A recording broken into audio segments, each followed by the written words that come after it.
এদিকে আজকের সবচেয়ে বড় খবর, ইসরায়েলের হৃৎপিণ্ড বরাবরই নাসরাল্লাহ, মিসাইল ছুড়ল ইরান, নেতানিয়াহু সাম্রাজ্য অচলপ্রায়। থাকছে বিস্তারিত প্রতিবেদনে। একসময় পৃথিবীর যে কোনো কোণে যুদ্ধ লাগলে, অর্থনীতি নড়বড়ে হলে কিংবা কোনো সংকট তৈরি হলে সবাই একদিকে তাকাতো, ওয়াশিংটন। যেন পুরো পৃথিবীর রিমোট কন্ট্রোল ছিল তাদের হাতেই। যেমন মহল্লায় ঝামেলা হলে এলাকার বড় ভাইয়ের কাছে শরণাপন্ন হই, বিষয়টা ঠিক তেমনই। ট্রাম্প ভেবেছিলেন শক্তি মানেই একা দাঁড়ানোর সাহস। তিনি বিশ্বাস করতেন বন্ধুত্ব নয়, দর কষাকষি আন্তর্জাতিক রাজনীতির আসল ভাষা। তাই পুরনো মিত্রদের সঙ্গে তিনি কথা বললেন ব্যবসায়ীর মতো, বন্ধুর মতো নয়। ইউরোপকে বললেন তোমরা নিজের খরচ নিজে দাও। ন্যাটোকে মনে করিয়ে দিলেন হিসাবের খাতা। জলবায়ু চুক্তি থেকে বেরিয়ে এসে পৃথিবীকে জানালেন আমেরিকা আগে, বাকিরা পরে। এদিকে আমেরিকার 16টি যুদ্ধবিমান ধ্বংস করে মাটির সাথে মিশিয়ে দিল ইরান। থাকছে বিস্তারিত প্রতিবেদনে। নেতানিয়াহু দেখলাম বলছে যে তাদের আর পারমাণবিক সক্ষমতা নেই, তারা পরমাণু ইউরেনিয়াম মজুত করতে পারবে না, সেই জিনিসটা ধ্বংস হয়ে গেছে। ইরান যুদ্ধ নিয়ে ডোনাল্ড ট্রাম্প পুরো বিশ্বের সাথে খেলছে। এই যুদ্ধে মিত্রদের সাই নেই, এটা পরিষ্কার। কেবলমাত্র নেতানিয়াহুর ইন্টারেস্ট ছাড়া মার্কিন নীতি নির্ধারকদের স্বয়ং তার দলের মধ্যেই বিভাজন। এদিকে ইসরায়েলি বিমানবন্দরে নরক নামালো ইরানি মিসাইল বৃষ্টি। ইরানের হামলার রেঞ্জে পুরো ইসরায়েল। থাকছে বিস্তারিত প্রতিবেদনে। একটা মেশিন, নাম হচ্ছে খুররাম শাহ। ভাবাছেন একটা নামটা কি? খুররাম শাহ অর্থ কি জানি না, তবে মনে দেখা হয় নাম দেখে মনে হচ্ছে কোনো ব্যক্তির নাম। তো ডাক্তার হচ্ছে, আমি গতকালকে বলছিলাম যে ইরানের সর্বোচ্চ নিরাপত্তা কর্মকর্তা ডাক্তার আলী লারিজানি, তিনি গত পরশুদিন শাহাদাত বরণ করেছেন। এমনকি ইরানের যে কয়জন আইকনিক খেলোয়াড় ধরা হয় আজকের ইরানকে তৈরি করার জন্য, এর মধ্যে ডাক্তার আলী লারিজানি অন্যতম একজন ব্যক্তিত্ব। তো তাকে শাহাদাত করার পর ইরান বলছিল জবাব দেব, কথা রাখছে ইরান। জাস্ট এক খুররাম শাহ দিয়া তিনটা যুদ্ধ বিমান উড়াই দিছে। আমার মনে হয় এদিকে আল জাজিরার বিশ্লেষণ, ইরান যুদ্ধ কি ট্রাম্পের গলার কাটা? পালানোর পথ খুঁজছে ওয়াশিংটন। থাকছে বিস্তারিত প্রতিবেদনে। ইরানের উপর বিধ্বংসী পরমাণু বোমা ফেলতে পারে ইসরায়েল, পুরো মধ্যপ্রাচ্যকে নিয়ে আত্মহত্যার পরিকল্পনা দেশটির। যে দর্শক থেকে শুনেছেন, ইরানের শীর্ষ নেতাদের হত্যা করে এক খেপাটে বাঘের খাঁচা খুলে দিয়েছে তেল আবিব। এই বাঘের আঘাতে এখন ক্ষতবিক্ষত ইসরায়েল। মধ্যপ্রাচ্যের দেশটির প্রাণ যায় যায় অবস্থা। এ পর্যায়ে ইরানের উপর পরমাণু বোমা ফেলতে পারে ইসরায়েল। তেল আবিব ঠিক করে রেখেছে এক রহস্যময় ও ভয়ঙ্কর সামরিক কৌশল, যার নাম সামসান নীতি। ইসরায়েলি ভূখণ্ড আর মার্কিন সামরিক ঘাঁটিগুলোর উপর আছড়ে পড়ছে একের পর এক ইরানি মিসাইল। ইরান শুরু করেছে তাদের অপারেশন ট্রু প্রমিস 4-এর 65তম ঢেউ। রণক্ষেত্রে এবারই প্রথম দেখা মিলেছে বিধ্বংসী নাসরাল্লাহ মিসাইল সিস্টেমের। হাইফা ও আশদোদ তেল শোধনাগারের নারকীয় দৃশ্যের অবতারণা। আকাশ চিরে ধেয়ে এলো আগুনের গোলা। হাইফা এবং আশদোদ, ইসরায়েলের প্রধান দুটি তেল শোধনাগার, এখন কেবলই ধ্বংসস্তূপ আর ধোয়ার কুণ্ডলী। ইরানের প্রেসিশন গাইডেড মিসাইলগুলো নিখুঁত নিশানায় আঘাত এনেছে ইসরায়েলের জ্বালানি মেরুদণ্ডে। বড় ধরনের বিস্ফোরণে কেঁপে উঠেছে গোটা এলাকা, আকাশ ঢেকে গেছে কালো ধোঁয়ায়। এতদিন যা ছিল কেবলই গুঞ্জন, আজ তা বাস্তবে রূপ নিল। ইরান প্রথমবারের মতো রণক্ষেত্রে মোতায়েন করেছে তাদের অত্যাধুনিক নাসরাল্লাহ মিসাইল সিস্টেম। এই নতুন মারণাস্ত্রের অভিষেকই বলে দিচ্ছে ইরান এই যুদ্ধকে কোন পর্যায়ে নিয়ে যেতে চাইছে। প্রতিরক্ষা বিশেষজ্ঞদের মতে নাসরাল্লাহ সিস্টেমের প্রবেশ রণক্ষেত্রের সমীকরণ সম্পূর্ণ বদলে দিতে পারে। হামলা কেবল ইসরায়েলের ভেতর সীমাবদ্ধ নয়, আল খাইজ মার্কিন ঘাঁটিতে আছড়ে পড়েছে কিয়াম ও জুলফিকার মিসাইল। বিশেষ করে F-16 এবং F-35 যুদ্ধ বিমানের জ্বালানি সরবরাহ কেন্দ্রগুলো টার্গেট করে এই হামলা চালানো হয়েছে। মুহূর্তের মধ্যে অচল হয়ে পড়েছে মার্কিন বিমান বাহিনীর রসদ সরবরাহ ব্যবস্থা। কমান্ড এবং কমিউনিকেশন সেন্টার হিসেবে পরিচিত শেখ ইসা ঘাঁটি এখন কার্যত যোগাযোগ বিচ্ছিন্ন। অন্যদিকে আল দাফরা ঘাঁটিতে আঘাত এনেছে মাল্টি ওয়ারহেড কাদার মিসাইল। খাইবার শেখান এবং জুলফিকারের সম্মিলিত হামলায় তছনছ হয়ে গেছে শত্রুপক্ষের প্রতিরক্ষা বলয়। মধ্যপ্রাচ্যের আকাশে এখন কেবল ইরানি মিসাইলের গর্জন, সাগর বক্ষেও নেই স্বস্তি। মার্কিন নৌবাহিনীর শক্তিশালী পঞ্চম ফ্লিট আবারও ভয়াবহ হামলার শিকার হয়েছে। লিকুইড এবং সলিড ফুয়েল চালিত মিডিয়াম রেঞ্জ মিসাইল দিয়ে এই হামলা চালিয়েছে ইরান। সমুদ্রের ঢেউ আর আগুনের লিলিহান শিখা যেন একাকার হয়ে গেছে মার্কিন রণতরীগুলোর আশপাশে। এফার সেনা সমাবেশ এবং রিজন লেজিয়ান এলাকাগুলোতে এখনো জ্বলছে আগুনের শিখা। ইরান স্পষ্ট করে দিয়েছে তাদের লক্ষ্যবস্তু থেকে রেহাই পাবে না ইসরায়েলের কোনো সামরিক স্থাপনা। টানা হামলার মুখে ইসরায়েলের জনজীবন এখন স্থবির। লাখ লাখ ইসরায়েলি নাগরিক বসতবাড়ি ছেড়ে ঠাঁই নিয়েছে মাটির নিচের বাংকারে। সাইরেনের আর্তনাদ আর মিসাইলের শব্দে কাটছে তাদের নির্ঘুম রাত। ইরানের দাবি, এই হামলা তাদের উপর হওয়া মার্কিন ইসরায়েলি আগ্রাসনের এক দাঁত ভাঙা জবাব। ইরানের গোয়েন্দা মন্ত্রী ইসমাইল খাতিব এবং বিপ্লবের শহীদদের প্রতি উৎসর্গ করা এই অপারেশন যেন এক মরণপণ লড়াই। তেহরান হুঁশিয়ারি দিয়েছে, ইরানের জ্বালানি অবকাঠামোতে আঘাত করার দুঃসাহস দেখালে তার ফলাফল হবে চূড়ান্ত ধ্বংস। এদিকে আমেরিকা 16টি যুদ্ধ বিমান ধ্বংস করে মাটির সাথে মিশিয়ে দিল ইরান। ইরানের শিকারী হিসাবে এসে নিজেই যেন শিকারে পরিণত হয়েছে আমেরিকা। পেন্টাগনের নীল নকশা পুরোটাই ভেস্তে দিয়েছে ইরান। ট্রাম্প প্রশাসনের উদ্দেশ্য ছিল ইরান থেকে শহীদ আয়াতুল্লাহ খামেনির আদর্শ মুছে দিয়ে দেশটিকে অথর্ব রাষ্ট্রে পরিণত করা। কিন্তু ইরানের সামরিক বাহিনী এবং ইসলামী রেভলিউশনারি গার্ড IRGCর যৌথ মাস্টার প্ল্যানে এখন নিজেই নাজেহাল যুক্তরাষ্ট্র। মাঠে এসে উল্টো মার খেয়ে ফিরতে হচ্ছে শক্তির বড়াই করা আমেরিকাকে। অপারেশন এপিক ফিউরির মাধ্যমে ইরানের অভ্যন্তরে যে অভিযান শুরু করেছিলেন ট্রাম্প এবং নেতানিয়াহু, তার জেরে এখন যুদ্ধ প্রবেশ করেছে তৃতীয় সপ্তাহে। সংঘাত যত দীর্ঘ হচ্ছে ততই যেন পাল্লা দিয়ে বাড়ছে আমেরিকার ক্ষতির তালিকা। ইরানের সঙ্গে চলমান যুদ্ধে ইতিমধ্যেই ক্ষতিগ্রস্ত হয়েছে আমেরিকার 16টি যুদ্ধ বিমান। অনেকেই বলছেন এগুলোর মধ্যে কিছু বিমানের খোঁজ এখনও পাওয়া যায়নি। ক্ষতিগ্রস্ত ও নিখোঁজ বিমানগুলোর মধ্যে আছে 10টি রিপার ড্রোন, যার মধ্যে অন্তত 9টি ইরানের হামলায় ভূপাতিত হয়েছে বলে জানা গেছে। জর্ডানের একটি ঘাঁটিতে ব্যালিস্টিক ক্ষেপণাস্ত্রের আঘাতে ধ্বংস হয়, আর একটি মানববিহীন ড্রোন বাকি দুটি হারিয়ে যায় দুর্ঘটনায়। ড্রোন ভূপাতিত হওয়ার ঘটনায় হরমুজ প্রণালী এলাকার কার্যক্রম পরিচালনা করতে বাধার মুখে পড়তে হচ্ছে আমেরিকাকে। এছাড়াও প্রায় 6টি বিমান বিভিন্ন হামলা দুর্ঘটনায় হয়েছে মারাত্মক ক্ষতিগ্রস্ত। যুদ্ধের মাঝেও দুর্ঘটনার কারণে বৃদ্ধি পেয়েছে আমেরিকার ক্ষতির তালিকা। আকাশে জ্বালানি সরবরাহের সময় ধ্বংস হয় একটি KC-135 ট্যাঙ্কার বিমান। ঘটনাটির ফলে বিমানটিতে থাকা 6 জন মার্কিন ক্রু প্রাণ হারান। সৌদি আরবের রিয়াদ থেকে দক্ষিণ পূর্বে অবস্থিত প্রিন্স সুলতান বিমান ঘাঁটিতে অবস্থানকালে ইরানের ক্ষেপণাস্ত্র হামলায় ক্ষতিগ্রস্ত হয় আরও 5টি KC-135 বিমান। এছাড়াও নিজেদের গুলিতে কুয়েতে ভূপাতিত হয় 3টি KB-10 যুদ্ধ বিমান। ঝুঁকি বিবেচনায় সাম্প্রতিক মধ্যপ্রাচ্যের একটি ঘাঁটিতে জরুরি অবতরণের সময় বাস্ট হয় একটি মার্কিন যুদ্ধ বিমান।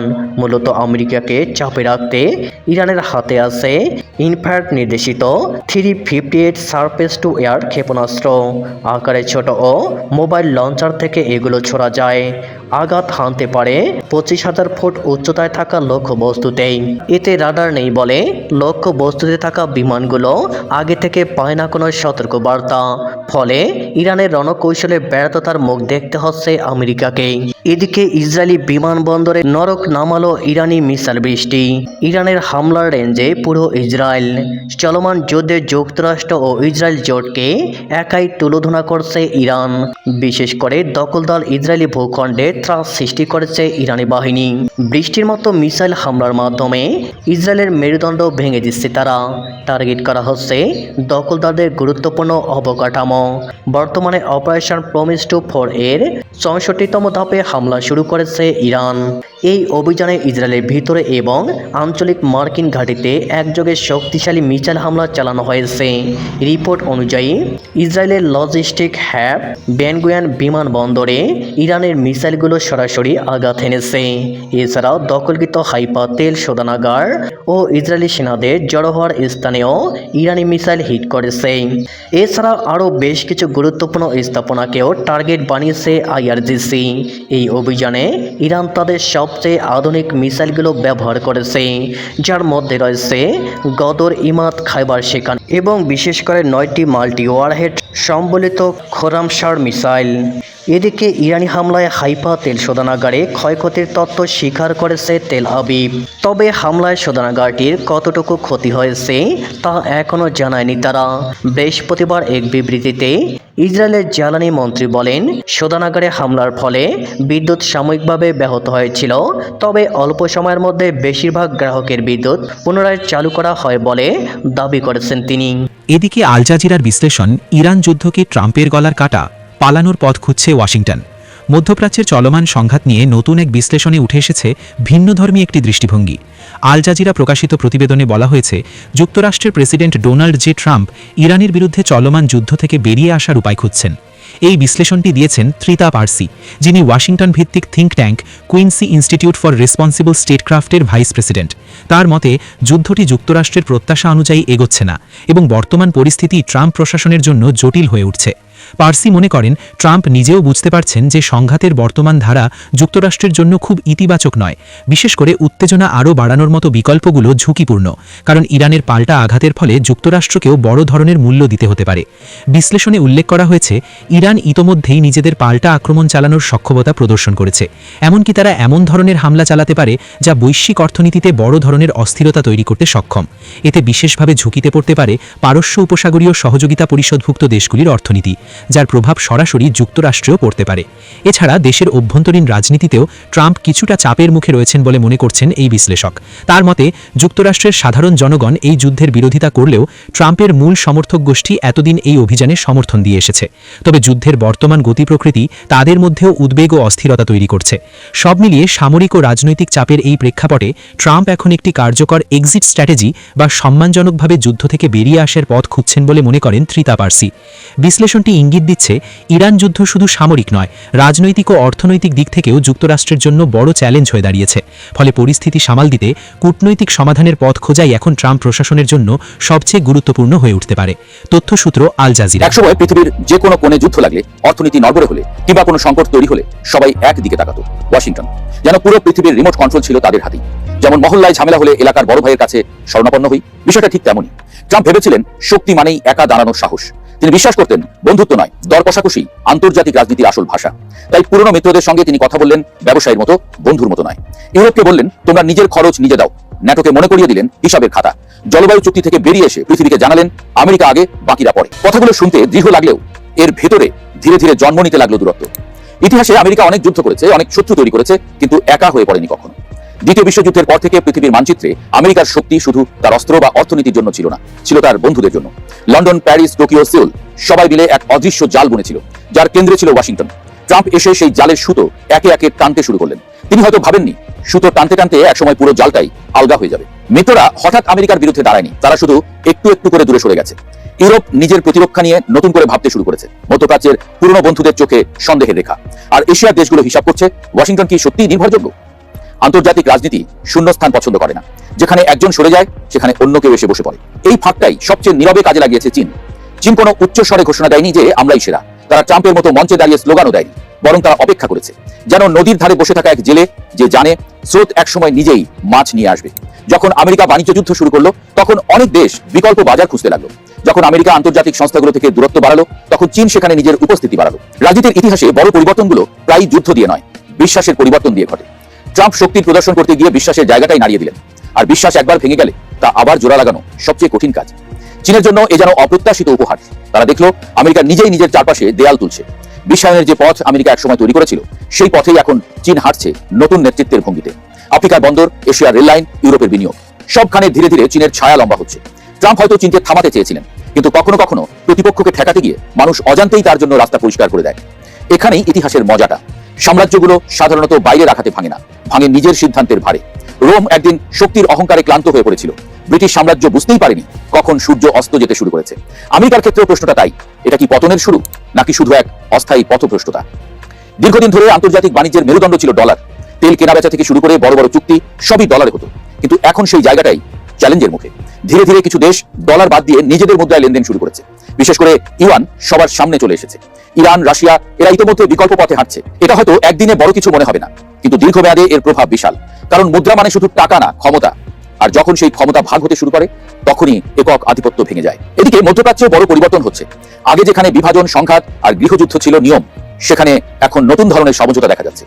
যেসব দেশ একসময় একে অপরের শত্রু ছিল তারাই এখন একই টেবিলে বসছে। এটা শুধু কূটনৈতিক ঘটনা না, বরং এক শক্তিশালী বার্তা। মেসেজটা খুব পরিষ্কার, আমরা নিজেরাই সমস্যার সমাধান করতে পারি।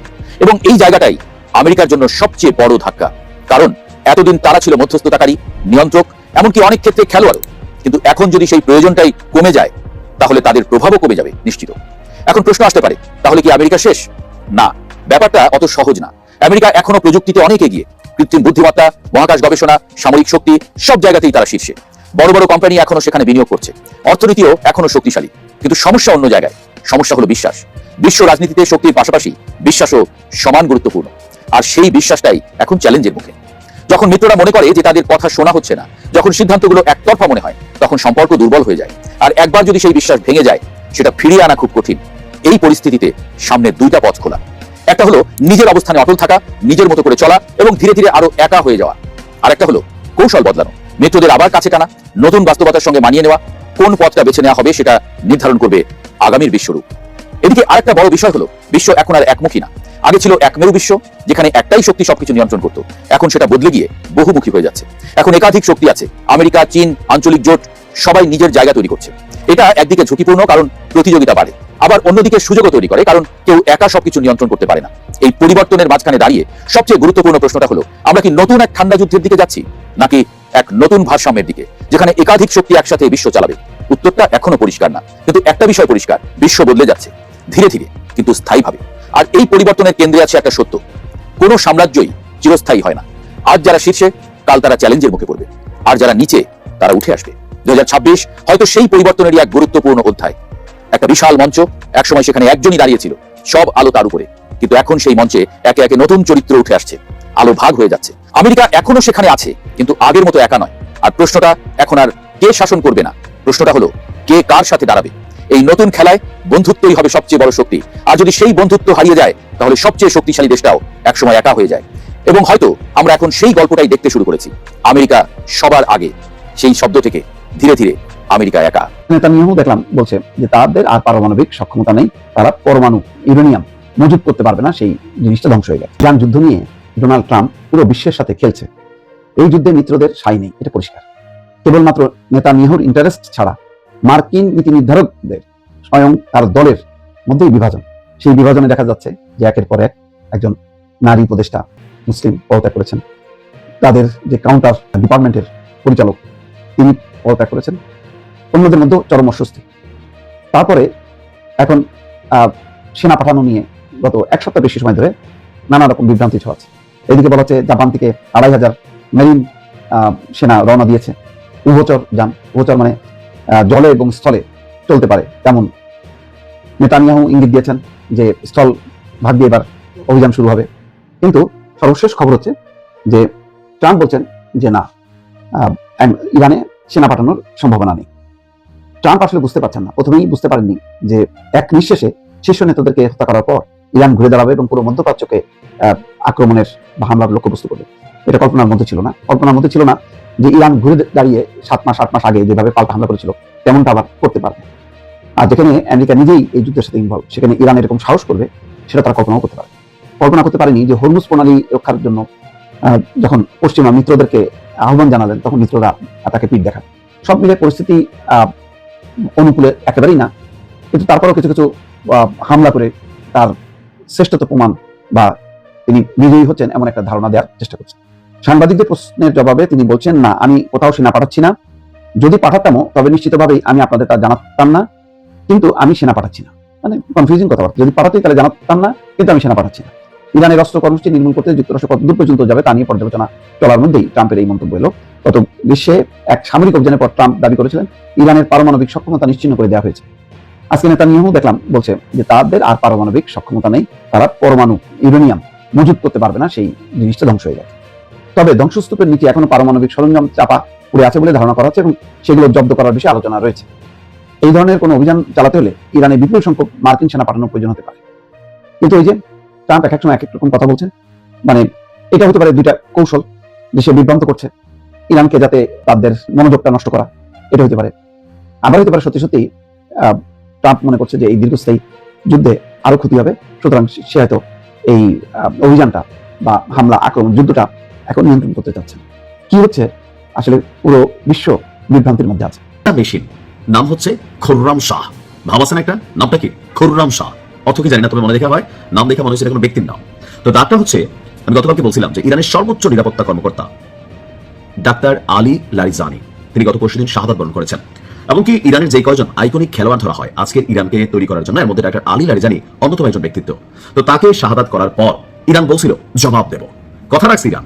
জাস্ট এক খুররাম শাহ দিয়া তিনটা যুদ্ধ বিমান উড়াই দিচ্ছে। আমার মনে হয় এগুলো সিরিয়ালে আসতেছিল, একটা এরকম পাতাইল্লা করে গেছে, একের পর এক খেলা খেলছে। এমনকি খুররাম শাহ প্লাস সিজিল কম্বো প্যাকেজে ইরান এখন লড়াইটা চালিয়ে যাচ্ছে। দর্শক, ডাক্তার আলী লারিজানির শাহাদাতের প্রতিশোধ নেওয়ার ঘোষণা দিয়েছিল ইরান, আর এজন্য এত পরিমাণ ব্যালিস্টিক ক্ষেপণাস্ত্র মার্সে আর ফাঁকে ফাঁকে খুররাম শাহ ছাড়ছে। তো রাজধানী তেল আবিব সহ বেশ কয়েকটি গুরুত্বপূর্ণ শহরের সামরিক, সরকারি স্থাপনা, বেসরকারি স্থাপনা, অস্ত্র উৎপাদন কারখানা, ড্রোন কারখানা, মানে বাকি নাই আর, ছেদ ডালছে। তো এর মাঝখানে বলা হচ্ছে যে খুররাম শাহ 4 এবং কদর এই দুইটা মেশিনারিজের পাশাপাশি এমাদ এবং খেইবার শেকাইন প্রজেক্টেন, ভাই নাম দেখছেন নি এক একটা, হ্যাঁ আমার কাছে শব্দগুলো ভালো লাগে। তো এই 4-5টা মেশিন দিয়া এই মুহূর্তে আমরা যখন কথা বলছি এই ধাপের যুদ্ধটাতে ইরান এই প্রযুক্তিটা ব্যবহার করছে। শক্তিশালী এই সকল ক্ষেপণাস্ত্রগুলো রীতিমতো তাণ্ডব চালাচ্ছে ইসরায়েলে, বিশেষ করে গরিয়ান আন্তর্জাতিক বিমানবন্দর যেখানে ইসরায়েলের যুদ্ধ বিমান রাখা ছিল সেখানেও আঘাত করেছে এই 4টার যে কোনো একটা। তবে এখানে সবচেয়ে বেশি অগ্রগামী হচ্ছে খুররাম শাহ। ইসরায়েলের বিমান কর্তৃপক্ষ বলছে তেল আবিবের কাছে বেন গুরিয়ান আন্তর্জাতিক বিমানবন্দরে ক্ষেপণাস্ত্রের আঘাতে 3টি বিমান, যুদ্ধ বিমান মারাত্মকভাবে জয়বাংলা হয়ে গেছে। মানে এই মুহূর্তে ইরানের হাতে আপনার যে মেশিনারিজ গুলো আছে আর ইসরায়েলের কাছে যে আকাশ প্রতিরক্ষা সিস্টেম আছে এগুলো কিন্তু ধোপে টিকতেছে না। প্রথম দিকে একটু টিকছিল, অনেকে মনে করেন যে তাহলে যুদ্ধটা কিভাবে হচ্ছে, এভাবে হচ্ছে, খেলা হচ্ছে কিন্তু সেই লেভেলে, হয়তো আমি আপনি দূর থেকে এতটা বুঝতেছি না, কিন্তু খেলা খেলতেছে। আর ইরানের যে অবস্থান, আমার কাছে মনে হয় যে ইরান ঝুঁকবে না, এমনকি এই লড়াইয়ের জন্য তারা সর্বোচ্চ এফোর্ট দিচ্ছে। তাদের সামরিক বাহিনী, সমুদ্রে কৌশলগত অবস্থান, আন্তর্জাতিকভাবে মিত্রদের চাপ বা প্লাস একটা অবস্থান নেওয়া, জাতিসংঘে তাদের পক্ষে অবস্থান নেওয়া এবং বিশ্বব্যাপী সর্বোপরি মার্কিন যুক্তরাষ্ট্রের জনগণ এই যুদ্ধটা চাচ্ছে না, কারণ তেলের বাজার পুরো বিশ্বকে কাঁপাচ্ছে আর এতে মার্কিন যুক্তরাষ্ট্র নাড়া খাচ্ছে, ধাক্কা খাচ্ছে। তো এই যুদ্ধটা সব দিক থেকে আমেরিকার জন্য হাত ফসকে যাওয়া একটা অবস্থানে। আর ইরান তাদের ক্ষেপণাস্ত্র ভান্ডারে থাকা যে অত্যাধুনিক প্রযুক্তির মেশিনারিজ গুলো আছে আস্তে আস্তে একটা একটা সামনে আনতেছে আর সারা পৃথিবী অবাক হয়ে দেখতেছে। আর অনেক কিছু আছে, খেলা হবে। ইরানের উপর বিধ্বংসী পরমাণু বোমা ফেলতে পারে ইসরায়েল, পুরো মধ্যপ্রাচ্যকে নিয়ে আত্মহত্যার পরিকল্পনা দেশটির। যে দর্শক থেকে শুনেছেন, ইরানের শীর্ষ নেতাদের হত্যা করে এক খেপাটে বাঘের খাঁচা খুলে দিয়েছে তেল আবিব। এই বাঘের আঘাতে এখন ক্ষতবিক্ষত ইসরায়েল, মধ্যপ্রাচ্যের দেশটির প্রাণ যায় যায় অবস্থা। এ পর্যায়ে ইরানের উপর পরমাণু বোমা ফেলতে পারে ইসরায়েল। তেল আবিব ঠিক করে রেখেছে এক রহস্যময় ও ভয়ঙ্কর সামরিক কৌশল, যার নাম স্যামসন নীতি। দেয়ালে পিঠ ঠেকলে এই নীতিতে পরমাণু বোমা দিয়ে মরণ কামড় দেওয়ার পরিকল্পনা ইসরায়েলের। দর্শক, গত 28 ফেব্রুয়ারি শুরু হয় যুদ্ধে প্রচন্ড বেকায়দায় পড়েছে Israel. Ayatollah Khamenei, Ali Larijani সহ শীর্ষ নেতারা শহীদ হবার পর ইরানের নেতৃত্ব এখন আরো কট্টরপন্থী নেতাদের হাতে। পূর্বসূরীদের রক্তের বদলা নিতে কোনো বাজ বিচার করছে না তারা। নিজে আক্রান্ত হলেও বিচিত্র সব মিসাইলের আত্মঘাতী ড্রোন দিয়ে ইসরায়েলের তাণ্ডব চালাচ্ছে ইরান। হামলা হয়েছে ইসরায়েলের প্রধানমন্ত্রী বেনিয়ামিন নেতানিয়াহুর দপ্তরেও, তারপর থেকে জোরালো হয়েছে নেতানিয়াহুর মৃত্যুর গুঞ্জন। এমন পরিস্থিতিতে ইসরায়েল তাদের স্যামসন নীতি প্রয়োগ করবে কিনা তা নিয়ে মধ্যপ্রাচ্যে বাড়ছে আতঙ্ক। দর্শক, ইসরায়েল আয়তনের দিক থেকে খুবই ছোট্ট একটি দেশ, তার চারপাশে কাউকে সে বিশ্বাস করে না। ইসরায়েলের সামরিক বিশ্লেষকদের মতে, যদি কখনো এমন পরিস্থিতি তৈরি হয় যে ইসরায়েল রাষ্ট্রটি মানচিত্র থেকে মুছে যাওয়ার উপক্রম হয়েছে, অর্থাৎ তাদের পিঠ দেওয়ালে ঠেকে গেছে, তখন তারা তাদের হাতে থাকা শেষ অস্ত্রটি ব্যবহার করবে, আর সেটি হলো পরমাণু বোমা। এই নীতির মূল কথা হলো, যদি ইসরায়েল ধ্বংস হয় তবে পুরো মধ্যপ্রাচ্যকেও ধ্বংস করে দিয়ে যাবে তারা। দর্শক, এই স্যামসন নীতি কি তা বুঝতে হলে আমাদের পিছিয়ে যেতে হবে কয়েক হাজার বছর আগে হিব্রু বাইবেলের পাতায়। সেখানে স্যামসন ছিলেন এক অপরাজয় শক্তিশালী বীর। পৌরাণিক কাহিনী মতে স্যামসনের অলৌকিক শক্তির উৎস ছিল তার চুল, কিন্তু তার প্রেমিকা দেলাইলার বিশ্বাসঘাতকতায় শত্রুরা তাকে বন্দী করে, তার চুল কেটে ফেলে এবং তার চোখ উপড়ে অন্ধ করে দেয়। অসহায় স্যামসনকে যখন শত্রুরা তাদের মন্দিরে বেঁধে রেখে আনন্দ উৎসব করছিল, তখন তিনি ঈশ্বরের কাছে শেষবারের মতো শক্তি প্রার্থনা করেন। তিনি বুঝতে পেরেছিলেন তার মৃত্যু অনিবার্য, তাই তিনি মন্দিরের প্রধান দুটি স্তম্ভ ধরে এমন জোরে টান দেন যে পুরো মন্দির ধসে পড়ে। সেই ধ্বংসস্তূপের নিচে চাপা পড়ে মারা যায় কয়েক হাজার শত্রু, আর সেই সঙ্গে মৃত্যু হয় স্যামসনের নিজেরও। অর্থাৎ আমি তো মরবই, শত্রুকেও সাথে নিয়ে মরবো। এই আত্মঘাতী বীরত্বই হলো স্যামসন নীতি। দর্শক, এখন প্রশ্ন হলো, ইসরায়েলের পরমাণু অস্ত্র আছে কিনা। মজার ব্যাপার হলো, ইসরায়েল আজ পর্যন্ত সরকারিভাবে স্বীকার করেনি যে তাদের কাছে পরমাণু বোমা আছে, আবার তারা কখনো এটি অস্বীকার করেনি। একে বলা হয় কৌশলগত অস্পষ্টতা। তবে তথ্য প্রমাণ অন্য কথা বলে। 1979 সালে একটি মার্কিন গোয়েন্দা কৃত্রিম উপগ্রহ ভারত মহাসাগরের আকাশে রহস্যময় আলোর ঝলক দেখতে পায়। গোয়েন্দাদের ধারণা ছিল ইসরায়েল ও দক্ষিণ আফ্রিকা মিলে সেখানে পরমাণু পরীক্ষা চালিয়েছে। বর্তমানে সামরিক বিশেষজ্ঞদের ধারণা, ইসরায়েলের কাছে অন্তত 90 থেকে 200টি পরমাণু ওয়ারহেড আছে, যা তার ভূমি, আকাশ এবং সমুদ্রের নিচ থেকেও নিক্ষেপ করতে সক্ষম। দর্শক, ইরানের প্রতিশোধের আগুনে পুড়ছে ইসরায়েল। তেল আবিবের নীতি হলো হলোকাস্ট বা ইহুদি নিধনযজ্ঞ যেন আর দ্বিতীয়বার না ঘটে। দ্বিতীয় বিশ্বযুদ্ধে হিটলার যেভাবে লক্ষ লক্ষ ইহুদিকে হত্যা করেছিল, ইসরায়েল প্রতিজ্ঞা করেছে তারা আর কখনো তেমন অসহায় হবে না। প্রয়োজনে তারা ধ্বংসলীলা চালাবে, কিন্তু আত্মসমর্পণ করবে না। এই মানসিকতাই তাদের স্যামসন নীতির দিকে ঠেলে দিচ্ছে। ইতিহাস ঘাটতে দেখা যায় ইসরায়েল এই চরম পথ বেছে নেওয়ার কথা আগেও ভেবেছে। 1967 সালের 6 দিনের যুদ্ধে যখন আরব দেশগুলো একযোগে আক্রমণ করেছিল, তখন ইসরায়েলি জেনারেলরা একটি গোপন পরিকল্পনা করেছিলেন। যদি তারা যুদ্ধে হেরে যেতে শুরু করত, তবে মিশরের সিনাই উপদ্বীপের একটি জনশূন্য পাহাড়ে তারা পরমাণু বিস্ফোরণ ঘটিয়ে বিশ্বকে ভয় পেয়ে দিত। যদি শেষ পর্যন্ত তারা প্রচলিত যুদ্ধে জিতে যায়, তাই সেই ভয়াবহ পথে হাঁটতে হয়নি।